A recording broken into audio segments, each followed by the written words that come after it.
പ്രിയപ്പെട്ടവരെ, ഇങ്ങനെയുള്ള കാട്ടുകള്ളന്മാർ ഒരുമിച്ച് സംഘടിതമായി ചേർന്നുകൊണ്ടാണ് ഈ കരുവന്നൂരിലെ ജനങ്ങളെ മുച്ചൂടും മുടിച്ചത്.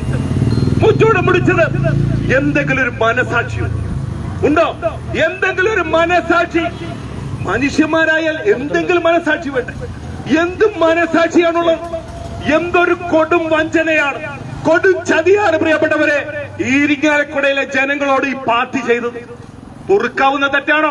നമ്മൾ സാധാരണ പറയും, തെറ്റ് ചെയ്താൽ ഗംഗയിൽ മുങ്ങിക്കുളിച്ചാൽ ആ തെറ്റ് ക്ഷമിക്കും.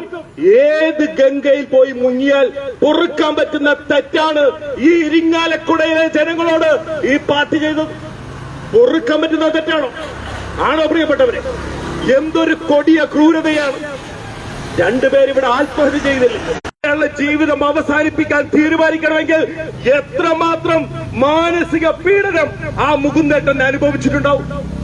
ആ മുകുന്ദേട്ടനോടും കുടുംബത്തോടും ചെയ്ത ക്രൂരത പൊറുക്കാൻ സാധിക്കുമോ?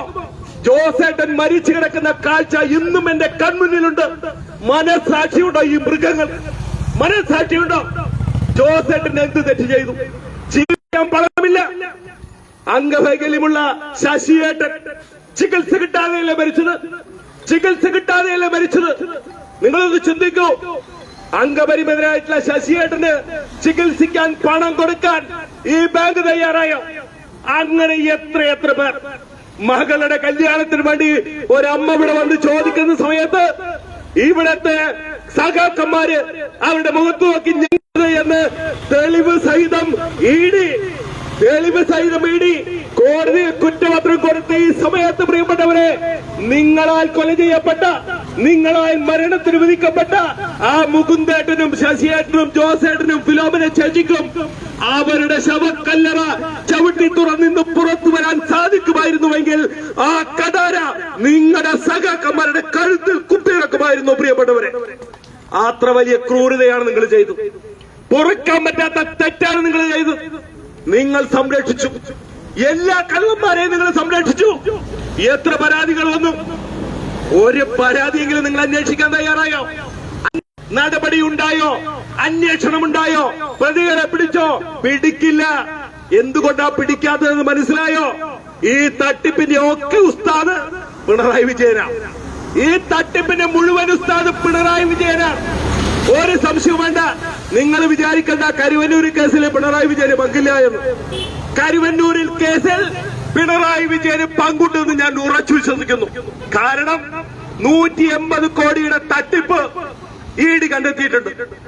അതിൽ 130 കോടി രൂപ ഇഡി കണ്ടുകെട്ടിയിട്ടുണ്ട്. കണ്ടുപിടിക്കാത്ത ഇവരൊക്കെ തലങ്ങും വിലങ്ങും ചോദ്യം ചെയ്തിട്ടും അവര് പറയാത്തൊരു 50 കോടിയുണ്ട്.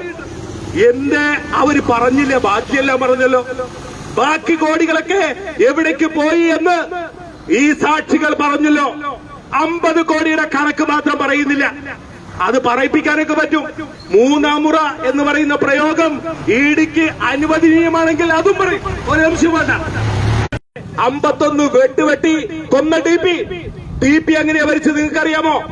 ടി പി മരിച്ചത് പിണറായി വിജയൻ പണിത മണിമാളിക കാണാൻ വേണ്ടി ഓഞ്ചിയെത്തുന്ന 5 പേരെ നിയോഗിച്ചു.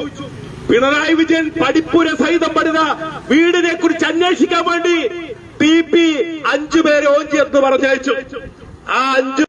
ആ 5 പേരെ പറഞ്ഞയച്ചതിന്റെ പേരിലാണ് ടി പിയുടെ മരണ വാറണ്ടിൽ പിണറായി വിജയൻ ഒപ്പിട്ടത്. ഈ കരുവന്നൂരിലെ 50 കോടി എവിടേക്കാണ് പോയത് എന്ന് പറഞ്ഞാൽ ഇവിടുത്തെ സി മൊയ്തീനെയും കെ രാധാകൃഷ്ണന്റെയും എം എം വർഗീസിന്റെയും മരണ വാറണ്ടിൽ പിണറായി വിജയൻ ഒപ്പിടും. അതുകൊണ്ടാണ് ആ കഥ പുറത്തു വരാത്തത്. പിണറായി വിജയനാണ് സംരക്ഷിച്ചത്. ഒരു സംശയവും വേണ്ട. എല്ലാ കള്ളങ്ങൾക്കും ചൂട്ടുപിടിച്ചത് പിണറായി വിജയനാണ്. പിണറായി വിജയൻ അറിയാതെ കേരളത്തിൽ കരിയിലനങ്ങില്ല, ഈച്ച പറക്കില്ല. ഇത്രയും കാലം 300 കോടിയുടെ തട്ടിപ്പ് കരുവന്നൂരിൽ നടന്നിട്ട് പിണറായി വിജയൻ അറിഞ്ഞില്ല എന്നാണോ നമ്മൾ വിചാരിക്കുന്നത്? പിണറായി വിജയൻ അറിഞ്ഞില്ലേ? ഇവിടെ 5-6 മരണങ്ങൾ ഉണ്ടായില്ലേ? കേരളത്തിന് മുഖ്യമന്ത്രിയല്ലേ പിണറായി വിജയൻ? എന്തേ പിണറായി വിജയൻ ഒരു വീട്ടിൽ പോലും വന്നില്ലല്ലോ? വന്നോ? കേരളത്തിന് മുഖ്യമന്ത്രിയല്ലേ, ധാർമ്മികതയില്ലേ? ആ വീടുകൾ സന്ദർശിക്കണ്ടേ? അതിനുശേഷം ഒരു 100 തവണ ഈ തൃശൂർ ജില്ലയിൽ പിണറായി വിജയൻ വന്നില്ലേ? എന്തേ മരിച്ചവരുടെ ഏതെങ്കിലും ഒരു കുടുംബത്തിൽ പോകാൻ തയ്യാറായോ? കാര്യങ്ങളെ അവരുടെ ഒരു മീറ്റിംഗ് വിളിക്കാൻ പിണറായി വിജയൻ തയ്യാറായോ? എന്തുകൊണ്ട് തയ്യാറായില്ല? ഉത്തരം കിട്ടാത്ത ചോദ്യമാണ്. എന്തുകൊണ്ട് തയ്യാറായില്ല? പ്രിയപ്പെട്ടവരെ, തയ്യാറാവാത്തത് ഈ തട്ടിപ്പിന്റെ മുഖ്യ സൂത്രധാരൻ പിണറായി വിജയനാണ്. പിണറായി വിജയന് കയ്യില്ലാത്ത ഒരു കക്കലുമില്ല കേരളത്തിൽ. എല്ലാ കളവിലും പിണറായി വിജയന് പങ്കുണ്ട്. എല്ലാ കളവിലുമുണ്ട്. എല്ലാ കളവിലും പിണറായി വിജയന് കമ്മീഷനുമുണ്ട്. അതുകൊണ്ടല്ലേ നാഴികയ്ക്ക് 40 വട്ടം ഇടി ഇടി ഇടി ഇതിങ്ങനെ പുലപ്പിക്കൊണ്ടിരിക്കുന്നു. എന്തിനാ ഇഡിയെ പേടിക്കുന്നു? മടിയിൽ കനമില്ലെങ്കിൽ വഴി നടക്കാൻ എന്തിനാ പേടി? പിണറായി വിജയൻ 24 മണിക്കൂറും എന്തിനാണ് ഇഡിയെ പഴി പറയുന്നത്? ഇതിനെക്കുറിച്ച് വലിയ ചർച്ചയുണ്ടല്ലോ പാർലമെന്റിൽ. ചർച്ചയുണ്ടായ സമയത്ത് ഇഡിയെ കുറിച്ച് ഇഡി അങ്ങനെ ഉപയോഗിക്കുന്നു, ഇഡി എങ്ങനെ ഉപയോഗിക്കുന്നു ഇത് പറഞ്ഞ സമയത്ത് നമ്മുടെ മേഡം നിർമ്മല സീതാരാമൻ പറഞ്ഞില്ലേ, അന്ധഭയം ഇരിക്കട്ടും. എന്താ കാര്യം? ഭയമുണ്ടാകണം. കക്കുന്നവന് ഭയമുണ്ടാകണം, പേടിയുണ്ടാകണം. ആ പേടിയുള്ളത് കൊണ്ട്, ഭയമുള്ളത് കൊണ്ടാണ് ഇഡിയെ കുറിച്ച് പറഞ്ഞുകൊണ്ടിരിക്കുന്നത്. ഇഡിയെ കുറിച്ച് പറഞ്ഞുകൊണ്ടിരിക്കുന്നത് കമല ചേച്ചി സ്വർണ്ണക്കള്ളക്കടത്തിന് ശേഷം ഇഡി അന്വേഷണം തുടങ്ങിയതിനു ശേഷം പിണറായി വിജയൻ രാത്രി ഇടി ഇടി ചാടി ഉണ്ടാകണം, കക്കുന്നവന് ഭയമുണ്ടാകണം. വായില്ല കുന്നിലപ്പനല്ല ഇന്ത്യ ഭരിക്കുന്നത് നരേന്ദ്രമോദിയാണ്. നിങ്ങൾ മനസ്സിലാക്കണം. ആകാശത്തും ഭൂമിയിലും പാതാളത്തും അഴിമതി നടക്കുമ്പോ വായില്ല കുന്നിലപ്പനായി നോക്കിയിരുന്ന പ്രധാനമന്ത്രിയല്ല ഇന്ത്യ ഭരിക്കുന്നത് നരേന്ദ്രമോദിയാണ്. അദ്ദേഹം പറഞ്ഞിട്ടില്ലേ, ഞാൻ കക്കുകയുമില്ല, ഒരുത്തനെ കക്കാനും അനുവദിക്കുകയില്ല. അത് പറഞ്ഞിട്ടുണ്ടെങ്കിൽ പിണറായി വിജയ അത് ഞങ്ങൾ നടപ്പാക്കും. നിങ്ങൾ എത്ര രാഷ്ട്രീയ പ്രേരിതമെന്ന് പറഞ്ഞാലും, എത്ര ഞങ്ങൾ അധിക്ഷേപിച്ചാലും, നിങ്ങൾ കട്ടിട്ടുണ്ടെങ്കിൽ ഒരു കൊടിയും പിടിച്ച് 4 ആളെയും കുട്ടി മലയത്ത് നടന്ന ഒരു പട്ടീഷോ നടത്തി. അതിന്റെ പേരിലാണോ കേസെടുത്തത്? നമ്മുടെ പ്രവർത്തകർ, ഞാൻ തന്നെ ഈ ബാങ്കിന് മുന്നിൽ എത്ര സമരങ്ങൾക്ക് വന്നിരിക്കുന്നു, എത്ര ദിവസങ്ങൾ നമ്മുടെ സമയം ഈ ബാങ്കിന് മുന്നിൽ നമ്മൾ ചെലവഴിച്ചു. ഈ ബാങ്കിൽ നിന്ന് കട്ടെടുത്ത പണം കൊണ്ട് ഓണത്തിനും വിഷുവിനും വീട്ടിൽ ഈ AC മൊയ്തീനും AC മൊയ്തീനും രാധാകൃഷ്ണനും വർഗീസും ഒക്കെ കരുവന്നൂരിലെ പണം കൊണ്ട് അടിച്ചു പൊളിക്കുന്ന സമയത്ത്, വിദേശ രാജ്യങ്ങളിൽ കറങ്ങി നടക്കുന്ന സമയത്ത്, ഓണത്തിന് പോലും വീട്ടിൽ ആഘോഷം ഒഴിവാക്കി ഈ ബാങ്കിന് മുന്നിൽ കഞ്ഞി വെച്ച് പട്ടിണി സമരം നടത്തിയ ഒരു ഭാരതീയ ജനതാ പാർട്ടി. ഞങ്ങളുടെ കഷ്ടപ്പാടാണ്, ഞങ്ങളുടെ പ്രയത്നമാണ്. ഒരാൾ നിലവിൽ MP ആണ്, അയാൾ മുൻ മന്ത്രിയാണ്. മറ്റൊരാൾ നിലവിൽ MLA ആണ്, അയാൾ മുൻ മന്ത്രിയാണ്. പൊതുപ്രവർത്തനത്തിലിരിക്കുന്നവര്, ജനപ്രതിനിധികള് ഇത്രയും ഗുരുതരമായിട്ടുള്ള